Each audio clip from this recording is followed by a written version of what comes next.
최고인민회의 제13기 제3차 회의를 주최 104 2015년 4월 9일 평양에서 소집함을 최고인민회의 내용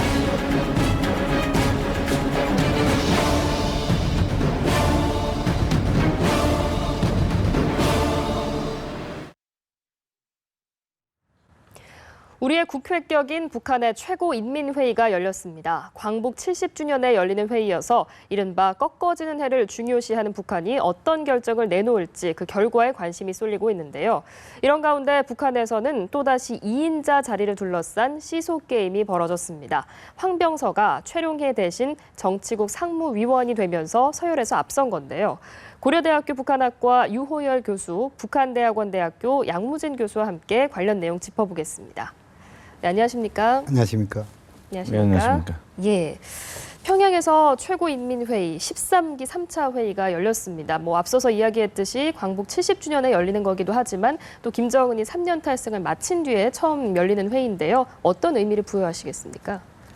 원래가 북한 입장에서 가장 큰 행사는 당 창건 70주년, 예, 예. 10월 10일 날 있죠. 이미 이것은 그 신인사를 통해서 그 대축전의 장을 만들겠다 이렇게 이야기했고, 또 그리고 방금 우리 그 앵커께서 말씀하신 대로 김정일 국방위원장의 3년상 유은 통치 기간이 끝났다. 그렇다면은 명실상부하게 김정은 시대의 개막을 알리는 네네. 그런 측면이 됐겠죠.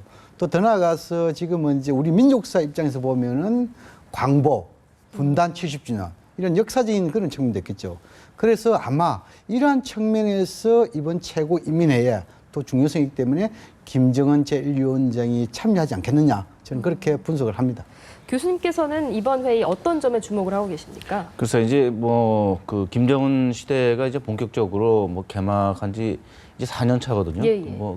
김정일의 이제 3년 상도 의미가 있지만 김정은 스스로가 이제 통치할 수 있는 그런 경험 그리고 그런 구조를 갖추고 이제 본격적인 이제 정책을 통해서 뭔가 결과를 내야 되는 그런 시점이기 때문에 네네. 김정은으로서도 신년사에서 이제 그런 부분을 강조를 했고 그 연장선상에서 최고인민회의는 그걸 뒷받침하는 그런 법이나 제도 또는 인물 이런 것들을 이제 정리하는 그런 회의이기 때문에 그런 면에서 이제 최고인민회의 내용을 이제 주목하는 것이죠. 이번 회의가 좀 이런 면에서 의미가 있기 때문에 교수님께서는 김정은이 참석을 할 것 같다 이렇게 예상을 해주셨는데요. 김정은의 참석 여부가 좀 중요한 건가요? 어떻습니까?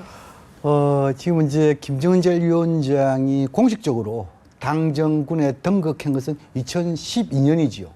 그 12년 이후 지금은 이제 이번 최고인민까지 모두 6차례인데, 예. 근데 지난해까지 보면은 지난해 9월, 그때 한 차례 빼고 모든 4차례는 김정은 제1위원장이 다 참석을 했습니다.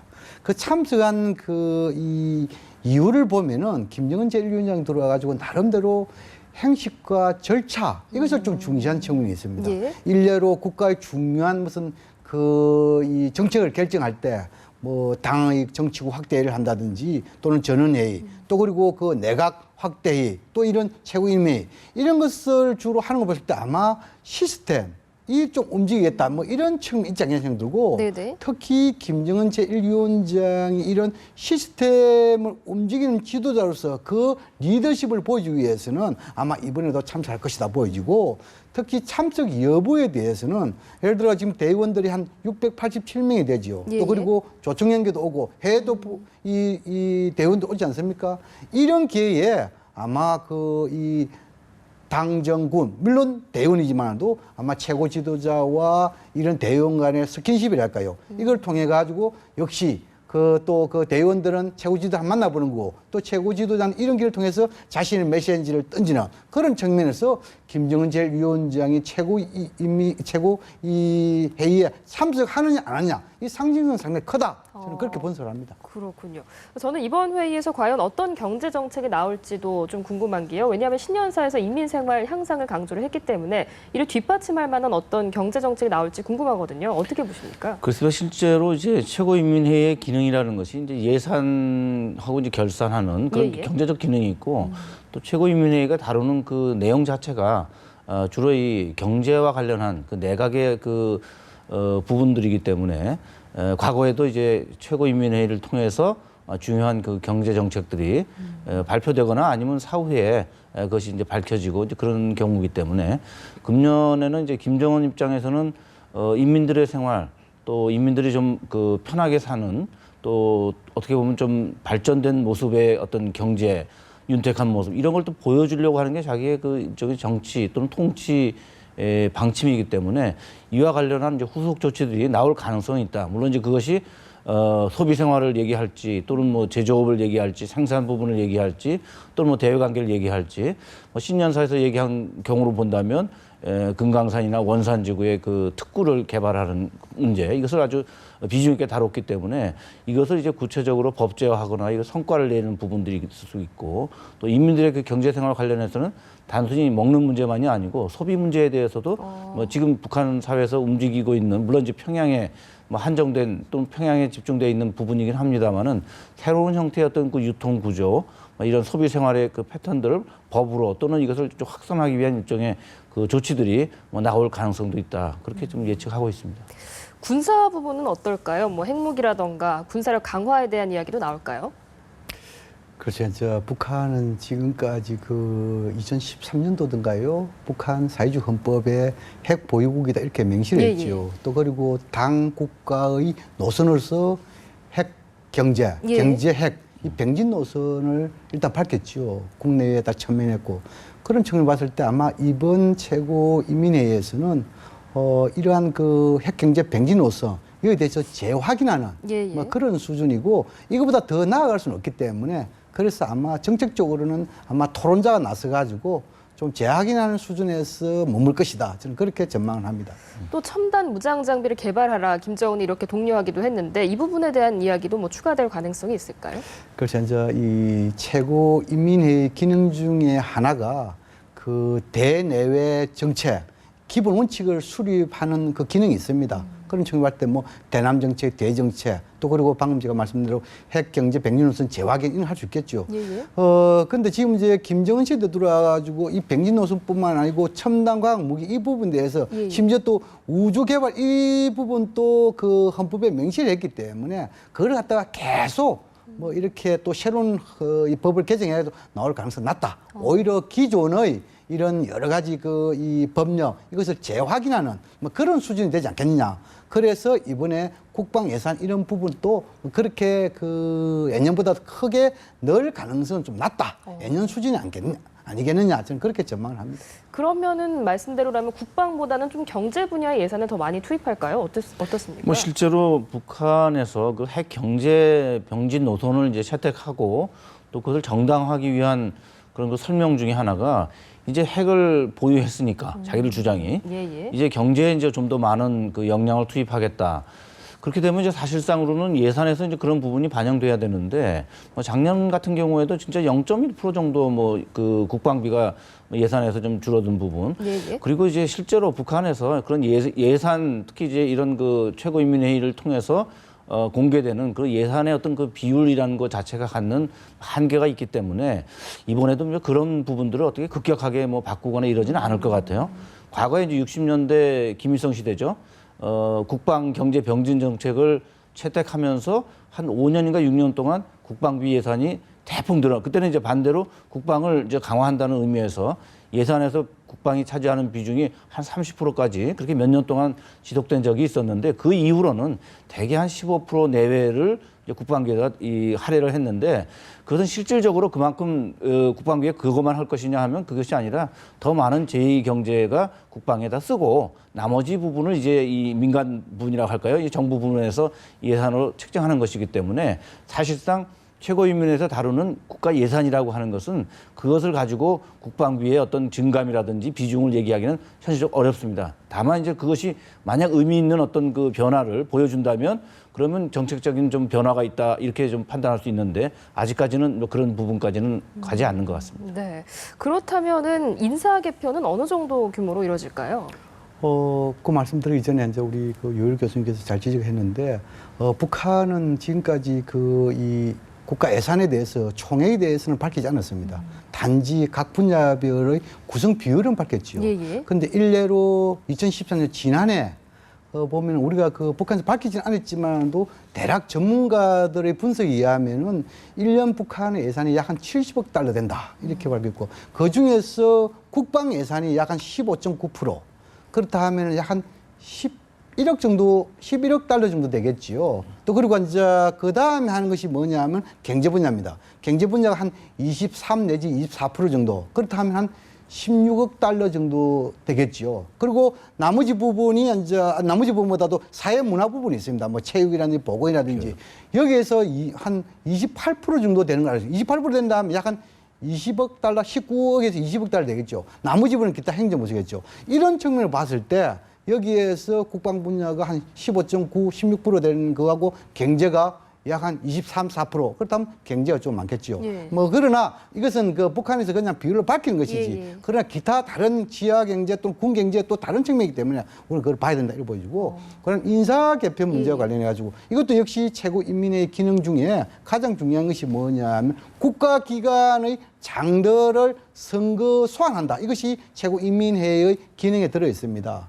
그런데 가장 같은 건 지금 이제 그 행정의 수반이라고 된 것이 이제 김영남 최고위원 상임위원장이죠. 그분이 이제 고령이잖아요. 예. 고령인데 좀 바뀔 것이라고 이렇게 예상했습니다만도 최근 그 북한과 그 반동 해외하는 지역에서의 보도를 보면은 아마 4월 그 하순경에 그 김영남 상임위원장이 반동에 간다고 이렇게 보도되고 나오고 있거든요. 그렇다면 김영남 상임위원장이 바뀔 가능성이 낮다 이렇게 보이고 예. 두 번째로 뭐냐면 최고인민회의 의장 최태복인데 최태복 또한 약 80대 중반쯤 되는데 이분 또 고령화대가 바뀔 거라 생각했습니다만도 또 최근에 보면 그 북러 간에 의회 교류 차원에서 뭐 오중을 갈 예정이다. 그렇다면 최태복 의장도 바뀔 가능성이 낮다라고 한다면은 가장 중요한 분야는 두 군데입니다. 예를 들어 가지고 내각 총리 박봉주가 바뀔 것인가 말 것인가. 예. 지금 이제 박봉주 이 총리에 대해서는 아직까지 뭐 경제 현지주도 최근에 활발한 모습은 보이지 않고 있거든요. 만약 바뀐다면은 세대 교체가 될 것인가. 좀 더 개방적인 그 이 관료가 나올 것인지 뭐 이렇게 봐야 되겠고. 네네. 그다음 이제 국방위원회 이 상당히 중요한 부분입니다. 국방위원회 지금은 이제 중요한 사람 중에서 국방위원회 부위원장들이 좀 나이가 많은 사람들이 많아요. 예를 들어 이용무 같은 경우에는 90대가 넘었습니다. 지금 부위원장이죠. 또 그리고 지금 이제 오공열 또 80대 후반이 넘었습니다.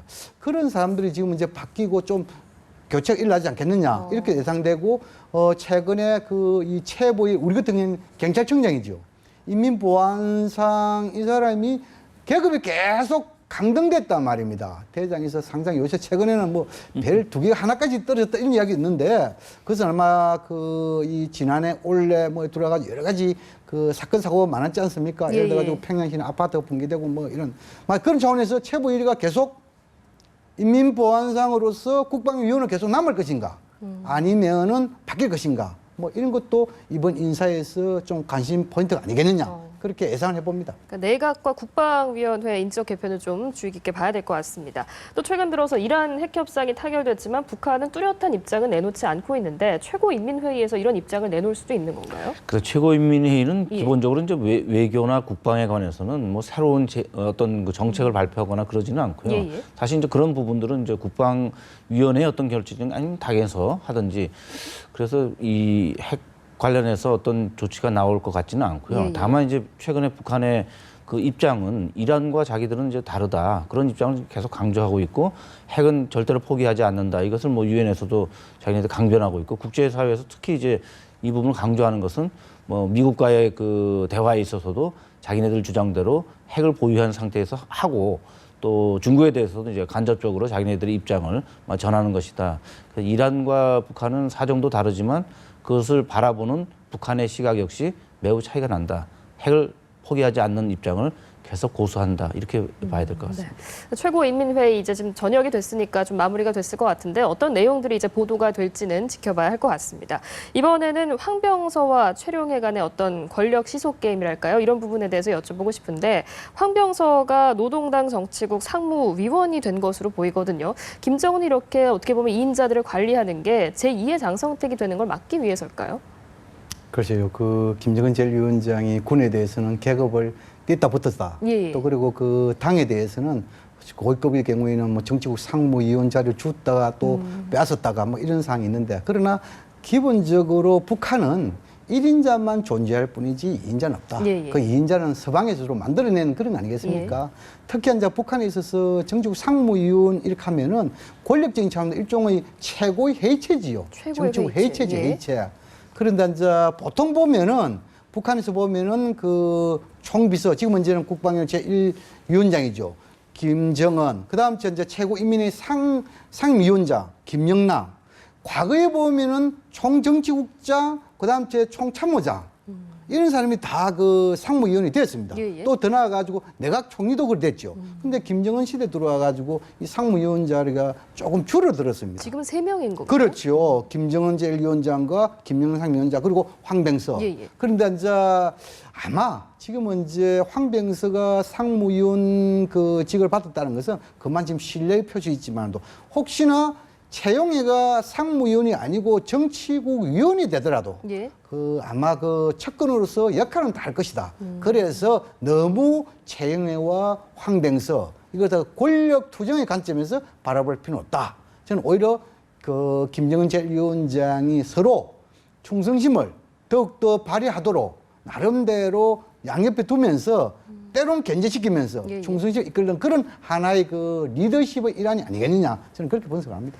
교수님께서는 이런 황병서와 최룡의 어떤 권력 서열의 변화 어떻게 보고 계십니까? 글쎄요, 그 역시 이제 그 개인 또는 뭐 수령 중심 체제가 갖는 아주 자의적인 그 판단에 의해서 그 지위를 이제 그 높였다 낮췄다 할 수 있는 김정은 같은 경우는 어린 나이에 이제 그 수령이 됐고 또 자기보다 이제 한참 위에 그리고 선대가 만들어 놓은 그 권력 구조에 자기가 이제 그 자리를 한 것이기 때문에 자기 나름대로의 그 리더십, 자기 나름대로의 그 용인수를 정착해 나가는 과정에서 뭐 최상층부의 그 권력 간의 일종의 그 견제 그리고 그것을 자기가 관리할 수 있는 그 정점이 있다. 이것을 이제 여러 가지 이런 지위의 변화를 통해서 확인시키고 이것은 두 사람의 문제만이 아니고 그 밑에 있는 권력 조직 또는 그 상층부 엘리트들에게도 하나의 그 경고, 하나의 그 어떤 그 시범 케이스로 보여주고 있다. 뭐 장성택을 처형한 것도 역시 이제 그 일환이고요. 그래서 앞으로 이 황병서, 최영애 또 그 밖에 이제 바로 그 밑에 있는 주요 그 인물들도 역시 이러한 그 최상층부의 변화를 자기네들도 아마 절감하면서 행동하고 뭐 운신을 그렇게 할 것이다 이렇게 봅니다. 오늘 북한에서는 최고인민회의가 열렸고요. 또 애슈턴 카터 미국 국방장관이 방한하기도 했습니다. 또 앞으로 15일에는 김일성 주석의 생일이 다가오고 있고 이런 상황에서 북한이 앞서 7일에 단거리 미사일을 발사하기도 했거든요. 앞으로 남은 4월 동안 한반도 정세 어떻게 전망하십니까? 현 단계 그 한미 군사 훈련이 진행 중에 있고 예. 또 특히 그 남북 관계, 북미 관계 상당히 악화되어 있습니다. 또 그런 차원에서 그 카터 이 국방장관 방한 시점에 맞춰 북한이 단거리 미사일을 발사했지요. 그런데 그 미사일은 아주 그 이 사정거리가 한 70km 내외 짧은 겁니다. 예. 그것은 아마 낮은 수준의 일종의 그 무력 시기가 아니겠느냐 저는 그걸 보거든요. 예. 그런데 지금 이제 방금 말씀드린 대로 4월 15일 날 태양절이 있고 태양절은 뭔가 그 당군정 수령을 중심한 결속 그리고 그냥 또 촉구가 필요하겠죠. 또 그리고 지금 이제 동해에 항행 금지 구역가 선포되어 있죠. 예. 또 한미 군사 훈련이 있고 이런 차원에서 뭐 앞으로 저강도에서 중강도의 맞대응 무력 시위를 할지는 모르겠습니다. 혹시 한다 하면은 중강도의 맞대응 무력 시위를 한다 하면은 1,300km 내외의 사정거리는 노동형 미사일 정도 발사할 가능성이 있다. 네네. 그런 측면에서 우리가 충분히 대비하고 혹시 그 노동형 미사일을 발사했다 그러면은 이 한반도의 긴장은 더욱더 고조될 것이다. 저는 그렇게 전망을 합니다. 충분히 그럴 가능성이 있다. 유호열 교수님께서는 어떻게 보십니까? 글쎄요, 이제 뭐 북한 입장에서는 뭐 미국에 대해서 극도의 그런 어떤 그 뭐랄까 적개심 예. 그리고 그것을 자기네들의 어떤 핵과 그 운반하는 이제 미사일 그 수단의 어떤 그 개량으로 압박하는, 대응하는 이제 그런 모습이고요. 그런데 사실 이제 북한이 이렇게 미국에 대해서 또는 자기네들의 그 무력을 시위하는 가장 큰 목적 중에 하나가 역시 가장 가까운 우방일 수 있는 중국에 대해서도 역시 이제 이런 그 무력을 통해서 자기들에 대한 어떤 그 존재감, 자기들이 중국에 많은 그 경제적 의존을 하면서도 네네. 자기들이 이런 그 무력 시위할 수 있는 능력 그리고 그것이 만약에 어떤 그 한반도에서 긴장이 고조되는 그런 그 촉발 요인이 된다면 중국으로서도 이제 그 부분은 극력 피하고자 또는 방지하고자 하기 때문에 결과적으로 이제 북한을 어떻게 보면 좀 다독거릴 수밖에 없는 그래서 북한이 이런 그 무력 시위를 하는 것은 남한을 물론 이제 상대로 하는 거, 미국을 상대로 하고 그러면서도 뭐 중국과 러시아를 향한 이중 삼중의 뭐 전략적 포석이다. 물론 이제 대내적으로 김정은의 어떤 그 위상 또 위력을 어떻게 보면 과시함으로 해서 자신감 또는 뭐 어떤 그 인민들이나 또는 간부들에게 일종의 충성심 또는 결속력 이런 걸 부과하는 아주 다목적적인 그런 그 목적을 가지고 이런 무모하리만치 또는 정말 우리로서는 위험한 그런 그 무력 시위, 무력 도발을 하고 있다 이렇게 봅니다. 네, 앞으로 남은 4월 동안 말씀하신 것처럼 여러 목적을 염두에 둔 무력 시위의 가능성 생각해 볼 수 있을 것 같습니다. 오늘 말씀 잘 들었습니다. 지금까지 북한대학원대학교 양무진 교수, 고려대 북한학과 유호열 교수였습니다. 고맙습니다. 예, 감사합니다.